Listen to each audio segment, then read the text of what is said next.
Ignition sequence starts. 6, 5, 4, 3, 2, 1, 0.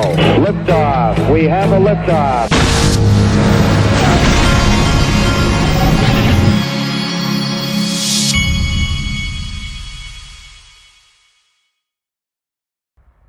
Hey everybody, this is the Digital Asset Investor, and I wanted to start this off by reminding you all I've been buying fine art on masterworks.io. These guys go out and they buy fine art, they buy paintings, and then they do the custody of that painting. They divide it up into shares that go to like $20 a share, and then you can buy in at as little as $500 to buy into these things. I've been doing it myself. I'll put a link to this in the top of the description of this video. This is the CEO of Masterworks. He said, I founded Masterworks to make it possible for anyone to invest in blue chip art, which works by artists like Monet and Banksy.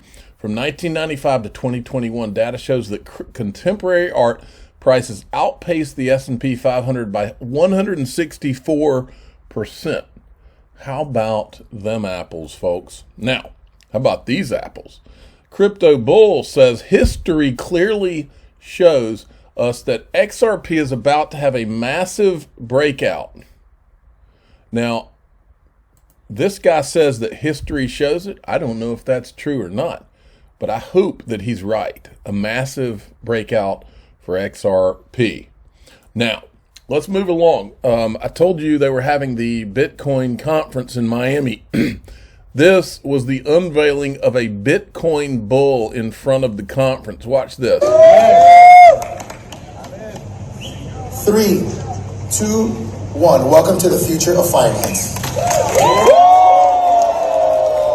Pretty cool bull. It should be an XRP bull, but we'll take it. At least it's something. And also there was a spotting, Mike Novogratz, Anthony Pompliano spotting at the Bitcoin conference. And so I thought, well, this would be a great time to do a flashback. This is June 5th, 2018, 9 days before the Bill Hinman Ethereum free pass speech. Here's Mike Novogratz, who is Joseph Lubin's best buddy. There are bigger decisions to make. You know, Bitcoin they've already kind of said it's not a security, okay, but Ethereum they haven't ruled on yet. I bet dimes to donuts. They will say Ethereum probably was a security, but it's not anymore. And they're stuck because they weren't ahead. That's a hell of a bet, isn't it? There is this group of tokens that were issued, probably 2,500 in total, but in reality, probably 200 that matter. That are in this kind of regulatory no man's land. And they got to figure out how to deal with that. And they're working. By design, they're in a regulatory no man's land. Right now. My gut feeling is they're going to take it. They're going to take out a law firm. They're going to take out a token. They're going to take out some of the promoters of these things just to say, dudes, you got to play by the rules.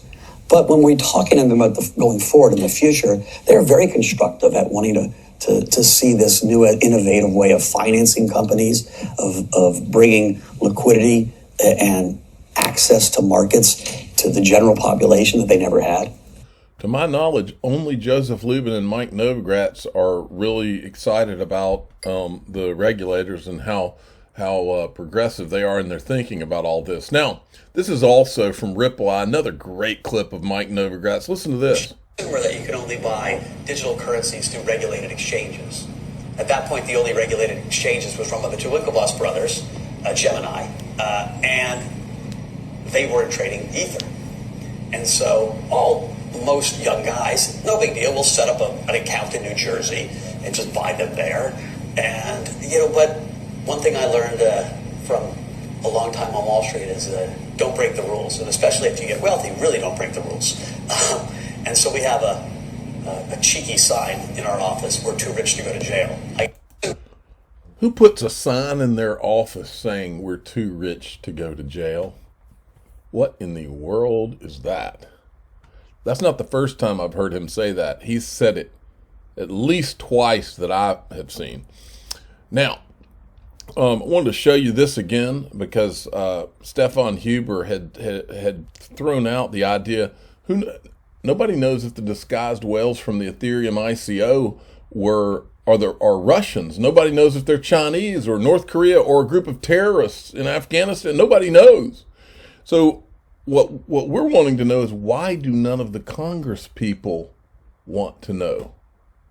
Why do they not feel that that's important? I called out Warren Davidson and Cynthia Loomis.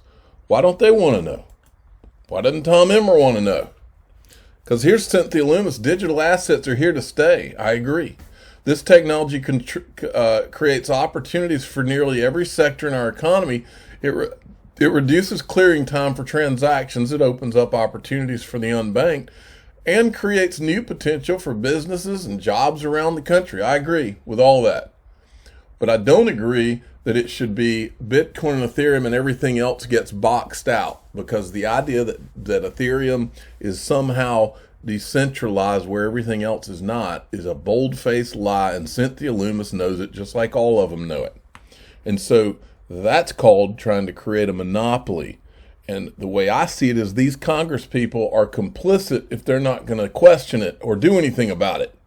They're complicit in the creation of a monopoly for Bitcoin and Ethereum if they're not going to do anything about it or talk about it or even address it. So that's the way I'm going to need a wintergreen lifesaver to finish this video. I'm having a craving here. Dropped one on the floor, so that means I'm going to have two now. Let me get this wintergreen lifesaver going. All right, here we go. So Charles Gasparino made a comment in remarks made last night. Gary Gensler doubled down on his belief that this is not last night, this is the other night, on his belief that most tokens constitute as securities, but failed to mention any specific token, raising questions as to his views on Ethereum and Bitcoin. More on that now on Liz Clayman. Charlie, John Deaton replied, a crypto exchange is the next to be sued. Notice I said maybe he will exclude Ethereum. Why won't he comment on Ethereum? How hard a question is that? And if he claims it's inappropriate to comment on a specific token on Ethereum, why did Bill Hinman? But I digress.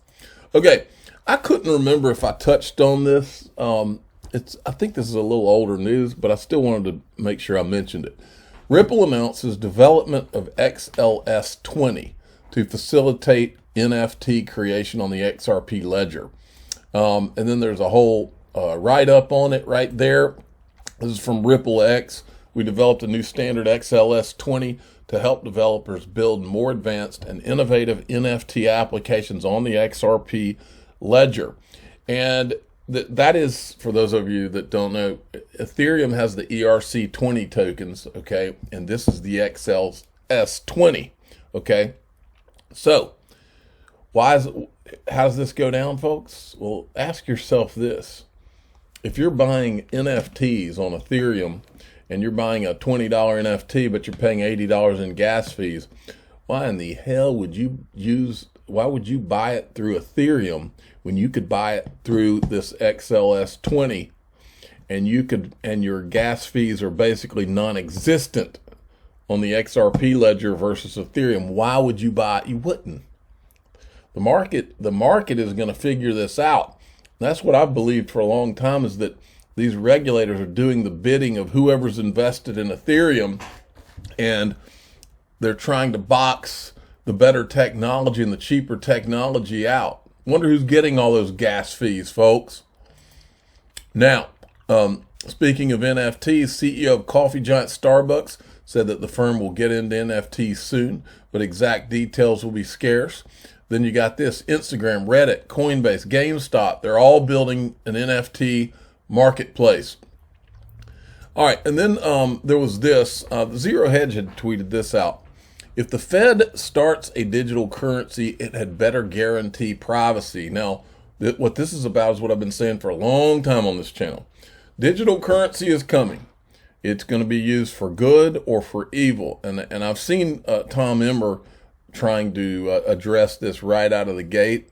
And I said it needs to be like the right to free speech. In other words, they need to build, if they're going to do this central bank digital currency, it needs to be built around the idea that, no, you're not going to be able to see all of our transactions. You're not going to be able to decide what we can and can't spend our digital currency on and invade our privacy. It needs to be like the First Amendment right to free speech. What it doesn't need to be is decided at the whim of whoever is politically in office at the time. Because then if you get a bunch of socialist commies in office, they're going to try to control what we can spend money on. And that is not where this needs to go, because we'll be no better than China if it does. All right. Right here, you had this from CoinDesk. Just in, Ethereum firm Consensus and former VC chief Kavita Gupta have agreed to settle their respective litigations against each other. And I said, I bet dimes to donuts it's an undisclosed settlement and sealed. They can't let any of this info out. And here's the article. And if you go down to the bottom, I tweeted that before I read this. It says the exact settlement granted to Gupta is not known, but a source told CoinDesk it was give or take $10 million. Another source said the settlement was considerably lower, closer to $3 million. Lawyers for Gupta declined to comment. So in other words, Consensus shut this thing down, and now they're not going to have to. Now you're not going to find out anything about what was all the dirt and everything that would have flown. But we still have the lawsuit from the shareholders against Consensus, where they're doing an audit in Switzerland. That one could get interesting. I'm the digital asset investor. I'm not an investment advisor. This is for entertainment purposes only. Please subscribe, hit the like button, and tell your friends and family that Consensus problem